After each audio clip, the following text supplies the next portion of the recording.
Hi, it's Brian Bennett, author of Explicit Leadership and founder of Multiply Leaders, a resourcing and coaching organization that is committed to helping leaders unlock their potential in the name of Jesus. I just want to take a moment to encourage you and encourage myself as leaders in God's mission to maintain our first love.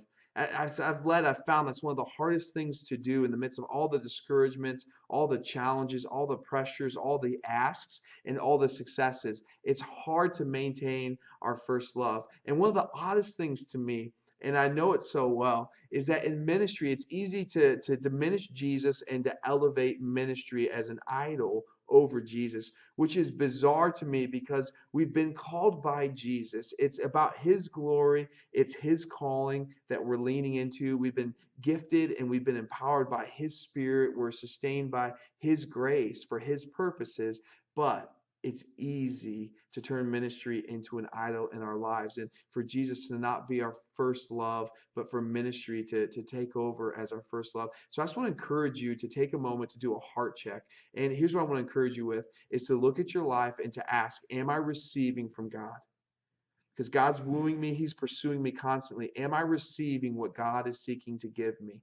Because if we're not, then ministry is going to be elevated over Jesus, or something else is going to be elevated over Jesus. We're going to lose our first love. Second thing I just want to encourage you to think about is, how am I responding to what Jesus is giving me and calling me to do?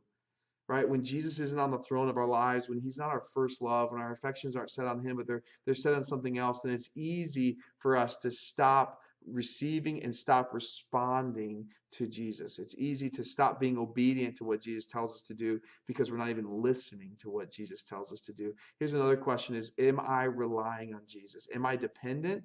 Or am I self-sustaining? Am I just kind of doing ministry out of my own strength and out of the gifts God's given me, but without a dependence on his spirit, without a dependence on his grace? So am I relying? Am I dependent? Am I remaining in Jesus, remaining in the vine? Or am I depending on myself and my own skills and my own abilities or money or the size of our church or the my ability to speak, whatever it is?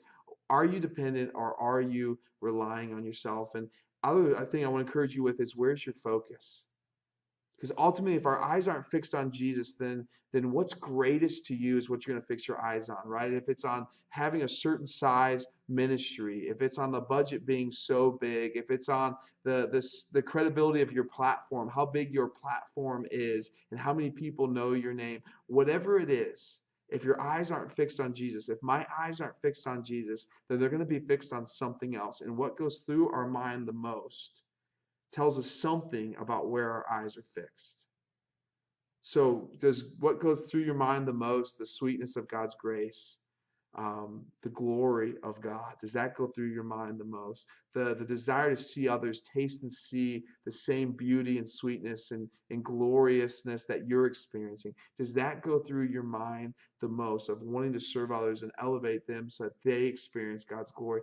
Or does what go through your mind the most is questions that all point back to you? It's easy in ministry to elevate ministry, to elevate ourselves and to diminish Jesus. Here's my encouragement to all of us is to go and rest in the presence of God, to just go and confess and rest in the presence of God, and to make sure that we have consistent habits in our lives that are putting us into a position of receiving from God and responding back to God. In the midst of all the challenges, all the discouragements, all the opportunities, all the asks, all the successes that we might experience, don't let those crowd out those habits and those sweet moments of just resting in the presence of God. Let's maintain our first love as we seek to fulfill the calling that God has laid upon our lives. As a leader, I want to encourage you to just rest in his presence. I'd love to hear what your core habits are as you do that, what your habits of receiving from God and responding to him. So please email me at multiplyingleaders@gmail.com. We would love to hear from you and just celebrate with you what your habits are. Or if you're in a place of struggle, just email us. We'd love to dialogue with you.